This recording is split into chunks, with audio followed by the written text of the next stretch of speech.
My baby, my mother lights up to say on some days when I walk into her room at the care center. But she cannot hold that thought. My heart rises and leaps, only to plunge again when her affect goes flat, and she closes her eyes in resignation. Back down her old hole in the universe, she dives where she is young and on the family farm with her mother and sister.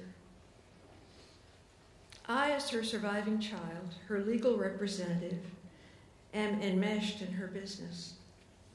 I flew in from North Carolina to prepare for an estate auction, the aftermath of Mother leaving her home.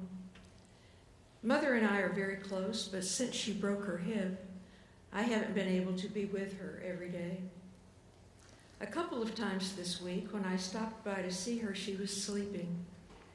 I didn't wake her primarily because I come away undone every time I try to help her into the present. My proud mother of the colorful, fashion-forward, of the always alert and informed crowd is now reduced to a faint echo of her history.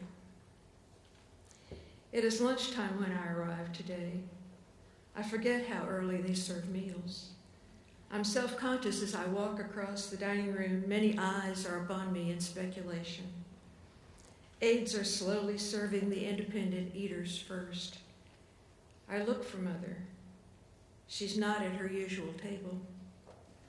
Then I spy her in the horseshoe of those patients who need help to eat.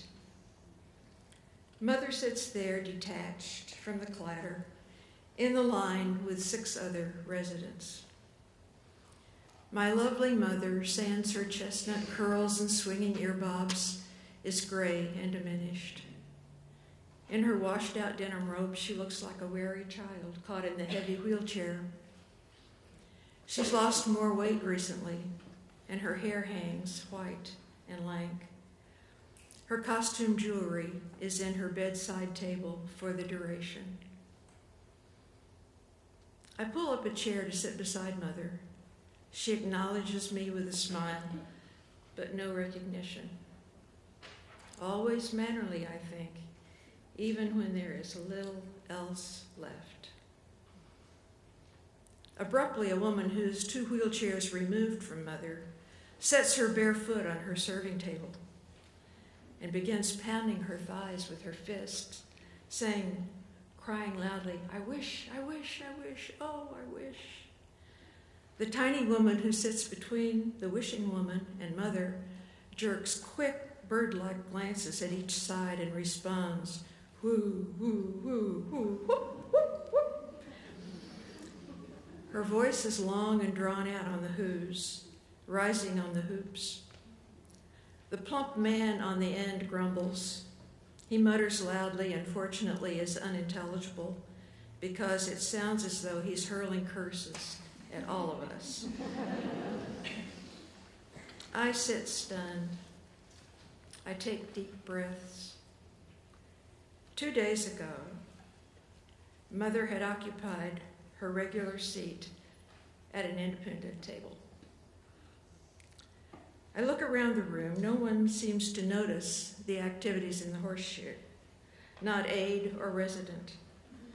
As I look, my eye fixes on the movement of a little woman sporting a pink fedora who is trying to get her wheelchair to her assigned table.